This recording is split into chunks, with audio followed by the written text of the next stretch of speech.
ನಮಸ್ಕಾರ. ಇವತ್ತಿನ ಈ ವಿಶೇಷವಾದ ವಿಶ್ಲೇಷಣೆಯಲ್ಲಿ ನಾವೊಂದು ಅತ್ಯಂತ ರೋಚಕವಾದ, ಅಷ್ಟೇ ಬೆಚ್ಚಿ ಬೀಳಿಸುವ ಘಟನೆಯ ಬಗ್ಗೆ ತಿಳಿದುಕೊಳ್ಳಲಿದ್ದೇವೆ. ನೋಡಿ, ಇದು ಕೇವಲ ಒಂದು ಸಾಮಾನ್ಯ ಕಥೆಯಲ್ಲ. ಮೋಸ, ಸಸ್ಪೆನ್ಸ್ ಮತ್ತು ಯಾರೂ ಊಹಿಸಲಾಗದಂತಹ ಒಂದು ಸಮರ್ಪಣಾ ಭಾವದ ಕಥೆ ಇದು. ಒಂದ್ಸಲ ಯೋಚನೆ ಮಾಡಿ, ನಮ್ಮನ್ನ ಯಾರು ರಕ್ಷಣೆ ಮಾಡ್ಬೇಕು ಅಂತ ನಾವು ನಂಬಿರ್ತೀವೋ ಅವರೇ ನಮ್ಮ ಮೇಲೆ ರಹಸ್ಯವಾಗಿ ಕಣ್ಣಿಕ್ರೆ ಹೇಗಿರುತ್ತೆ ಅಲ್ವಾ? ಬನ್ನಿ, ತಡ ಮಾಡೋದು ಬೇಡ, ನೇರವಾಗಿ ಈ ನಿಗೂಢ ಕಥೆಯ ಒಳಗಿಳಿಯೋಣ. ಕತ್ತಲಾದ ಮಧ್ಯರಾತ್ರಿ. ಇಡೀ ಮನೆ ಸಂಪೂರ್ಣ ನಿಶ್ಶಬ್ದವಾಗಿದೆ. ಆಗಷ್ಟೇ ನಿದ್ದೆಯಿಂದ ಎಚ್ಚರಗೊಂಡ ಒಬ್ಬ ತಾಯಿಗೆ ಒಂದು ಆಘಾತಕಾರಿ ದೃಶ್ಯ ಕಣ್ಣಿಗೆ ಬೀಳುತ್ತೆ. ಏನದು ಗೊತ್ತಾ? ತಾನು ಅತ್ಯಂತ ಹೆಚ್ಚು ನಂಬಿದ್ದ ಮನೆಯ ಕೆಲಸದವನು ತಾನು ಕುಡಿಯುವ ನೀರಿನಲ್ಲಿ ಯಾವುದೋ ಮಾತ್ರೆಯನ್ನ ಬೆರೆಸ್ತಾ ಇದ್ದಾನೆ.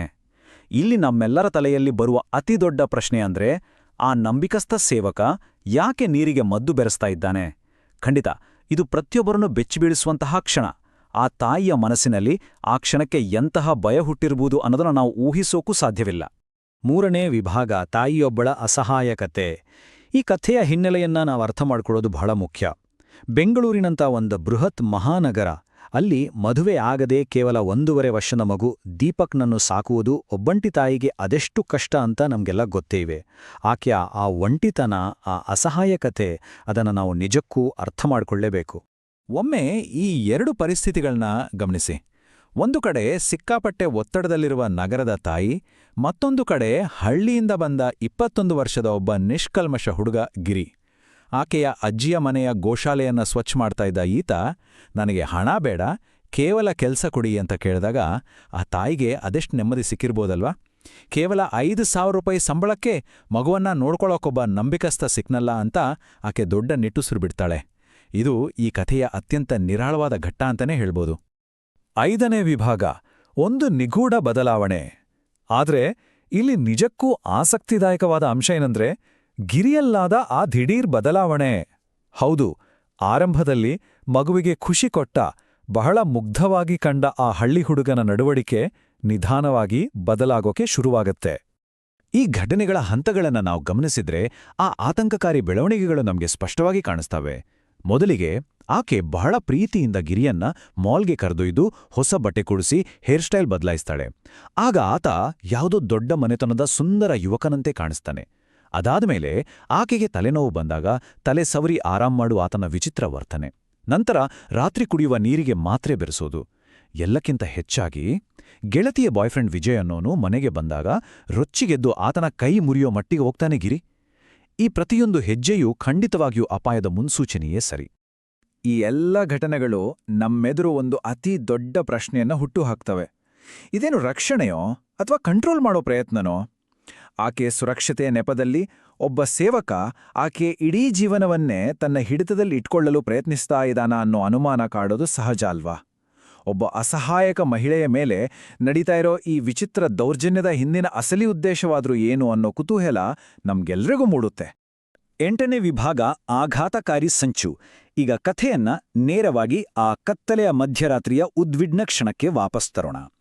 ಸಹನೆಯ ಕಟ್ಟೆ ಒಡೆದ ಆ ತಾಯಿ ಲೈಟ್ ಆನ್ ಮಾಡಿ ಗಿರಿ ವಿಜಯ್ ಮೇಲೆ ಹಲ್ಲೆ ಮಾಡಿದ ವಿಡಿಯೋ ಹಿಡಿದುಕೊಂಡು ತನ್ನ ಸೇವಕನನ್ನೇ ನೇರವಾಗಿ ಎದುರು ಹಾಕಿಕೊಳ್ಳುವ ಆ ರೋಚಕ ಘಟ್ಟವಿದು. ಆಕೆಯ ಆ ಆತಂಕದ ಮಾತುಗಳನ್ನ ಒಂದ್ಸಲ ಕೇಳಿ. ಆ ತಾಯಿ ಕಂಗಾಲಾಗಿ, ಯಾರೋ ನೀನು? ನನ್ನ ನೀರಿನಲ್ಲಿ ಯಾಕೆ ನಿದ್ದೆ ಮಾತ್ರೆ ಬೆರೆಸ್ತೀಯ? ನನ್ನಿಂದ ನಿನಗೇನು ಬೇಕು ಅಂತ ಕೂಗಾಡ್ತಾಳೆ. ಆಕೆಯ ಧ್ವನಿಯಲ್ಲಿರುವ ಆ ಆತಂಕ, ಭಯ ಮತ್ತೆ ಸಿಟ್ಟು ನಮಗೆ ಸ್ಪಷ್ಟವಾಗಿ ಅರ್ಥ ಆಗುತ್ತೆ. ಆ ನಿಗೂಢ ಸೇವಕನ ಬಾಯಿಂದ ಈಗ ಎಂತಹ ಸತ್ಯ ಹೊರಬರಲಿದೆಯೋ ಅನ್ನೋ ಸಸ್ಪೆನ್ಸ್ ನಮ್ಮನ್ನ ತುದಿಗಾಲಲ್ಲಿ ನಿಲ್ಲಿಸುತ್ತೆ. ಇಲ್ಲಿ ನಾವು ನೋಡೋದು ಆ ಮಹಾ ಟ್ವಿಸ್ಟ್ನ ಹಿಂದಿನ ಅಸಲಿ ಕಾರಣಗಳನ್ನ. ಗಿರಿಯ ಬಾಯಿಂದ ಬಂದ ಸತ್ಯ ಯಾರನ್ನಾದರೂ ಸರಿ ಬೆಚ್ಚಿ ಬೀಳಿಸುತ್ತೆ. ಆಕೆಗೆ ಮೋಸ ಮಾಡಿ ಹೋದ ಹಳೆಯ ಪ್ರಿಯಕರನಿಗೆ ಮಕ್ಕಳಾಗುವುದಿಲ್ಲ ಅನ್ನೋ ಕಾರಣಕ್ಕೆ ಈಕೆ ಮಗು ದೀಪಕನ್ನು ಕಿಡ್ನ್ಯಾಪ್ ಮಾಡೋಕೆ ಸಂಚು ರೂಪಿಸಿದ್ದ. ಆ ವಂಚಕ ಮನೆಗೆ ದಾಳಿ ಮಾಡೋ ದಿನ ಈ ತಾಯಿ ಎಚ್ಚರವಿದ್ರೆ ಆಕೆಗೆ ಖಂಡಿತ ಅಪಾಯ ಕಟ್ಟಿಟ್ಟ ಬುತ್ತಿ. ಅದಕ್ಕಾಗಿಯೇ ಆಕೆ ಪ್ರಜ್ಞೆ ತಪ್ಪಿ ಸುರಕ್ಷಿತವಾಗಿರಲಿ ಅನ್ನೋ ಒಂದೇ ಒಂದು ಉದ್ದೇಶದಿಂದ ಗಿರಿಯ ನೀರಿನಲ್ಲಿ ನಿದ್ದೆ ಮಾತ್ರೆ ಬೆರೆಸ್ತಾ ಇದ್ದ. ಅಬ್ಬಾ, ಇದು ಎಂತಹ ಅಚ್ಚರಿಯ ರಕ್ಷಣಾ ತಂತ್ರ ಅಲ್ವಾ? ಮತ್ತು ಈಗ ಕಥೆಯ ಅತಿ ದೊಡ್ಡ ರಹಸ್ಯ ಬಯಲಾಗುತ್ತೆ. ಗಿರಿಯ ಅಸಲಿ ಸತ್ಯ ಏನಂದ್ರೆ, ಆತ 21 ವರ್ಷದ ಹಳ್ಳಿ ಹುಡುಗ ಗಿರಿಯೇ ಅಲ್ಲ. ಬದಲಾಗಿ ಆತ 28 ವರ್ಷದ ಸುಸಂಸ್ಕೃತ ಕುಟುಂಬದ ಒಬ್ಬ ವಿದ್ಯಾವಂತ ಯುವಕ. ಆತನ ಅಸಲಿ ಹೆಸರು ವಿಕ್ರಮ್.